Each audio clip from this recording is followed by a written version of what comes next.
You're listening to Northwoods Church Matters, a podcast of Northwoods Church in Evansville, Indiana, where we discuss why the local church matters and things that matter to the local church.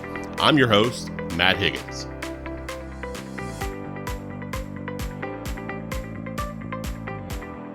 Hey, welcome back to the Northwoods Church Matters podcast. I'm here today with our Associate Pastor for Discipleship, Mr. Darren Garton, and we're excited to talk about marriage today in our marriage series. And today we're going to talk about family, which is a blessing and sometimes a problem in many relationships. And specifically, we're going to talk about the biblical concept of leaving and cleaving. So, Darren, where in the Bible do we get the idea of leaving and cleaving?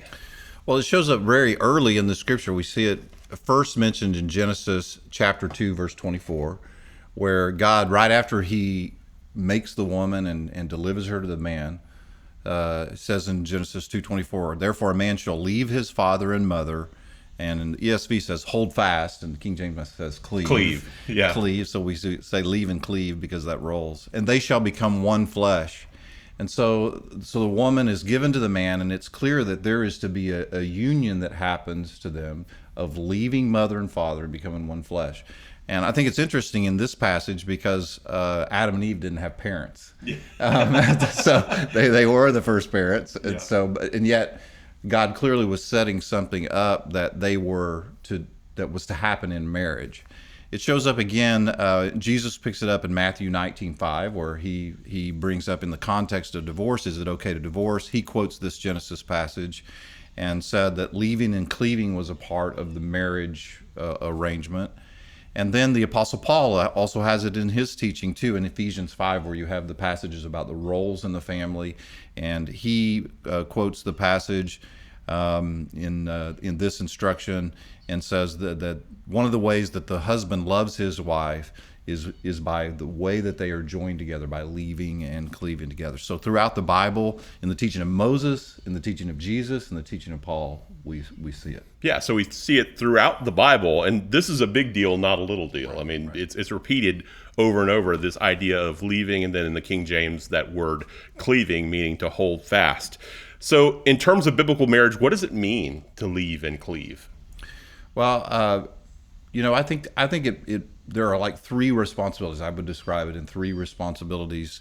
And that is, number one, there is a responsibility to give priority to the new marriage, to the new husband, the new wife. They are to be your first priority. And so that means, as a husband, I'm to think about the feelings, about the opinions, about the wishes of my wife. I know that a lot of couples come into marriage thinking, I'm going to do marriage, we're going to do family the right way, and that is the way my family did it. Right. So they're always thinking back to how their parents did it, which is not always a bad thing. But now in their new family that's formed, they're to be thinking about giving priority to what is our family about? What does my wife need? What are her concerns? And the wife is to do the same to the husband. The other thing is that there is to be a new priority given to a second responsibility of leaving and cleaving means there's a new structure for who's responsible. So in the family, I'm not looking to my parents to provide for me. Who's responsible to provide? That's the second thing. Yeah, you're not going to your parents for a handout all You're the not time. going to your parents. It means that you're going to be making your own way, and I think, practically speaking, paying your own way. For sure. And so You heard it here. that's right. And we got a lot of links to send this to my kids Right, exactly. at that point. But they're not expecting their parents are going to be the ones that by default take care of them. They are the default babysitters. They are the default, when I'm short on money this month, my parents are going to do that.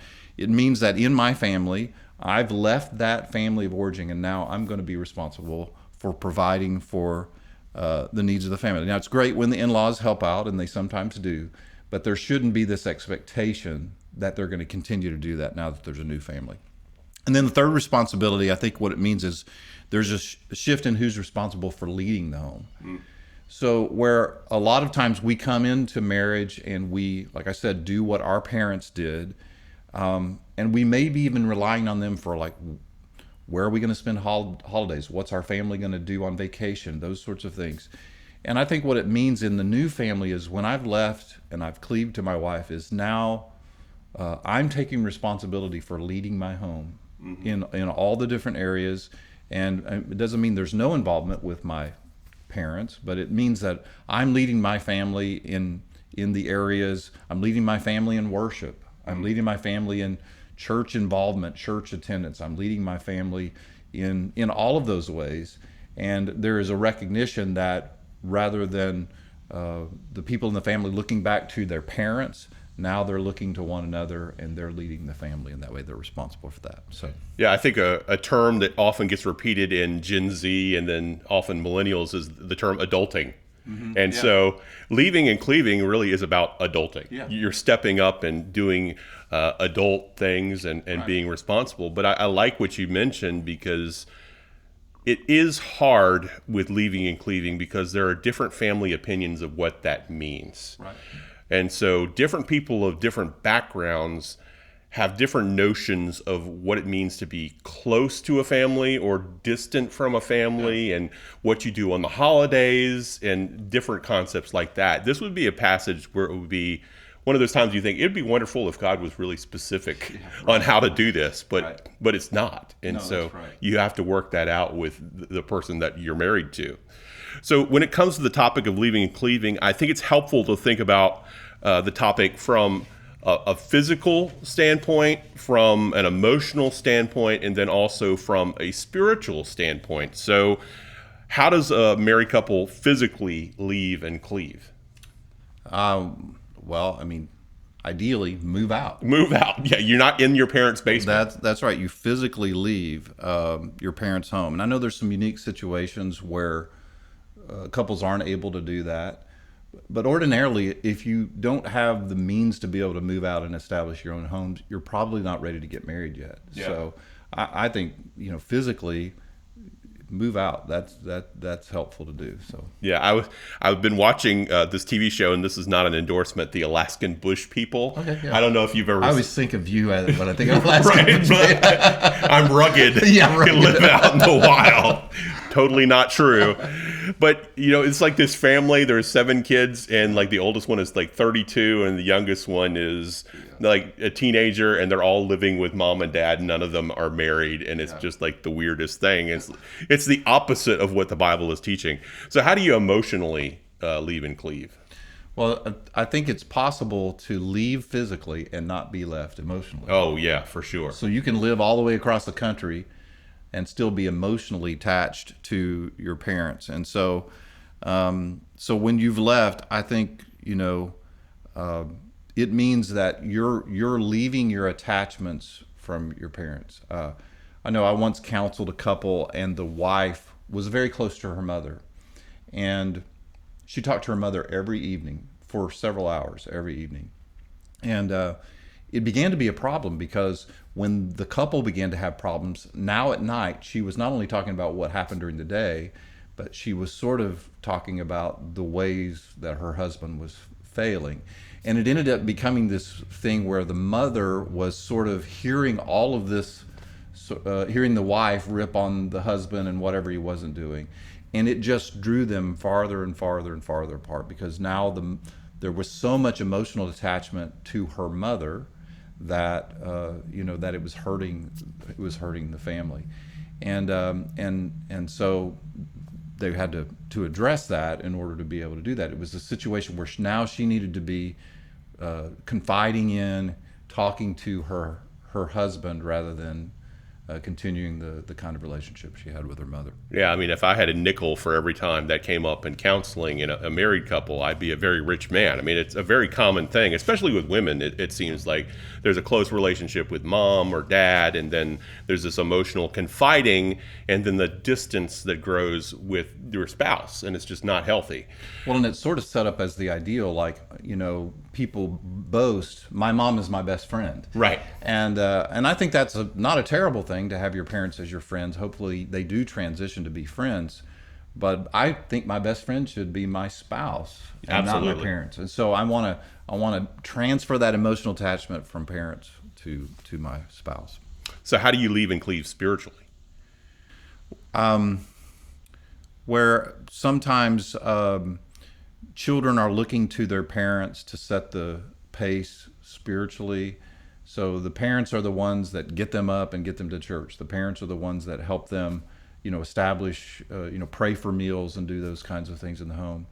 What it means is now the new couple is going to be responsible for those things, to take responsibility for what are we going to stand for spiritually, what are going to be our values in this home, and and I think a husband primarily should take responsibility, but both can be helpful in the home to lead out in doing personal devotions, in making sure your churchmanship is positive, your service is positive, the maintaining prayer in the family, those sort of things. So the responsibility now is moved from my parents to we're going to be responsible for our family's spiritual development, take responsibility for that. And I'm a big believer in, I don't know about you, but the habits that you form in the beginning of your marriage tend to carry forth throughout the rest of your marriage. Right. Once you're in a certain pattern, especially spiritually, it's really hard to turn the ship around, especially as your family grows. So you've got to set those habits really early in your relationship. So what happens, actually, I missed a question. So does the topic of leaving and cleaving have some gray areas? For example, we can tell from the Gospels, especially like some of Jesus's parables, that the New Testament culture had a different understanding of leaving and cleaving, right? Right. So there's some differences there. And, I did some reading on the cultural differences between in different cultures, the way people leave. If you're living in a village, it's not like you can't move that far away. Yeah. I grew up in an area that was very close to an Amish community, and when they leave and cleave, they build a house behind the house that's there. Yeah. So the leaving is a walk across the yard. Which is some people's worst nightmare. I have to live in the backyard of my parents. Right. But to them, I think they are establishing their own families. So there are some differences, I think, in how that looks, and so I think it is different from culture to culture. Yeah, in Jesus' time, you see some people that are they're building on an addition to their parents' house, and they're not physically leaving that much, and it was offensive in some New Testament cultures to leave and abandon your family tradition and family jobs and things like that. And so that's why for Peter and the rest of the disciples to lay down their fishing nets, they're abandoning their family, they're abandoning their family profession, and that was considered offensive at the time, but they were putting Christ above other things. Well, and I don't think it means in order to leave that you've got to disrespect your parents. Like, I'm cutting you off, I'm not going to have anything to do with you. I think now what it means is, rather than the parents having the primary role in conducting my life and my family, now my parents are going to take this secondary role in supporting our family and being a grandparent, and those kinds of things that are positive in that role of support. It's just that they're not right in the middle of things, running things. Now my wife and I are to be in a place where we're leading that. And I can remember in my family growing up, my dad was from a farming family, and every weekend, my dad had 9 brothers and sisters. Every weekend we would go back to the farm and we worked on the farm. And as kids, we grew up playing on the farm. And I remember when we began to kind of establish our own family things, where it was like we had our own weekend, that family. We went to our church on that weekend. And for us, that was really healthy to not be so caught up in that old family. Now we were developing our own family traditions and our own family rules. Well, I think that's definitely good. And I think sometimes people get hung up on the physical nature of leaving and cleaving and don't consider the emotional nature of leaving and cleaving. Like, you could live thousands of miles away from your parents and not leave and cleave well because you're emotionally entangled or spiritually entangled with the previous relationship. And you could be physically living in the backyard of your parents and still leave and cleave well because you're forming your own spiritual unit with them. Right. So what happens when a married couple doesn't leave and cleave well? Well, I think it creates confusion in the family about roles, about who's in charge, what we're responsible for, what we're not responsible for. And so instead of there being clear roles, the lines are blurry. And so sometimes we're, people in the family feel sort of caught in the middle. Like, I'm trying to keep my wife happy, I'm trying to keep my mother happy, my mother-in-law happy, and now a lot of times there are, stepmothers, stepdads, those kinds of things, and you have all of these entities you're trying to keep happy. And it just creates confusion and frustration, because there's really no way to win in those sort of situations. Especially around the holidays, I think, is where this comes up, is because people realize we have to be here, here, and here, and it just feels like that you're put in a no-win situation. Whereas is if you will establish those things. And that doesn't mean you don't show up to Thanksgiving. That doesn't mean you don't show up for Christmas and so forth. But it means you show up on the terms that you and your wife have decided to be involved with, because now you're leading the family and you're not just doing whatever you're expected to do. Yeah, and I think that brings up something we're going to talk about later, which is personally, I think some of the worst leavers and cleavers are not children, but parents and grandparents. That there's a lot of pressure that is put on to maintain a previous bond, a previous relationship, and sometimes it can cause chaos. And I think it siphons off some of the intimacy that was meant to be enjoyed in the relationship. Now I'm sharing that with somebody else, and instead of really joining to the person I'm married to, I'm in love with, now I'm sharing that with somebody else, and it damages the intimacy in the new relationship. Yeah. So how do you counsel a couple struggling with one spouse being too close to their family, a situation that we've talked about before? Yeah, I think it's tricky. I think it's hard because, again, it's set up as the model that, the ideal is for a child to be best friends with his dad or with his mom and so forth.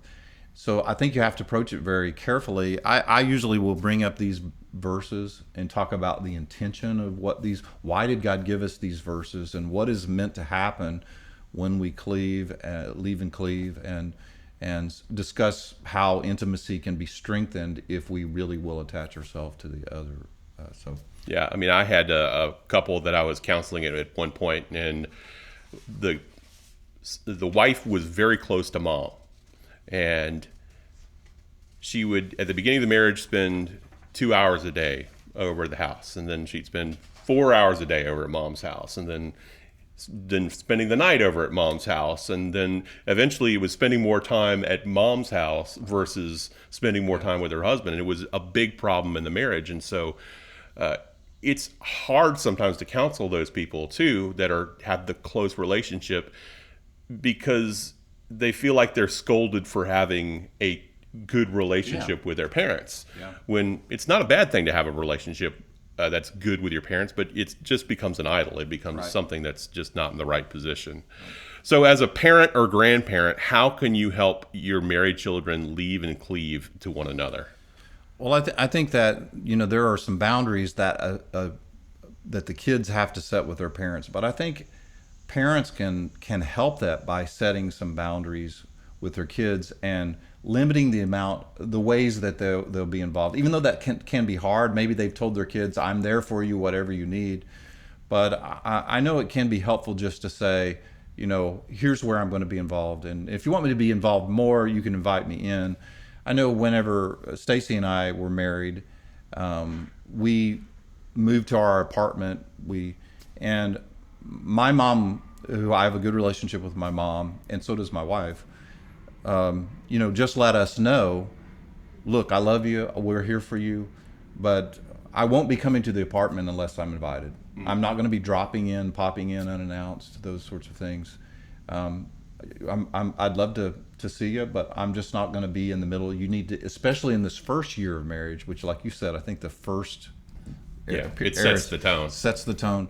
She just said, "I'm going to give you your space," and so she, to her own sacrifice, she stepped back and said, "I'm going to give you space to establish your relationship," and that was really helpful. That's good, and I think that as parents, both husband and wife, if you're parents of children, you need to decide together what are your limitations. Right. Because I think that there's some trouble that happens sometimes because, like, a mom or a dad is too close to their child and not letting their children be married. Yeah. And the other spouse isn't confronting their spouse about that. And I think that there has to be a confrontation that's there, and get on the same page as to what you're going to do and what you're not going to do, and hold to it. Sometimes the children are a distraction to the real problems in the original family, and when they move out, the parents are afraid, oh no, now this is going to be glaringly evident, so they want to keep the kids in the picture.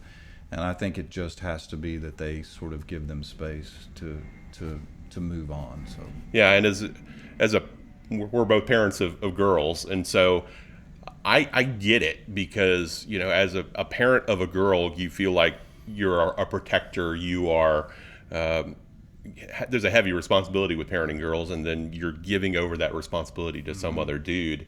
It's a scary type of concept. Yeah. So as a married couple, how do we jointly honor our parents but also leave our previous relationships? The scripture is clear that we are to honor our mother and father. And I don't think that the leaving and cleaving cancels that. Yeah.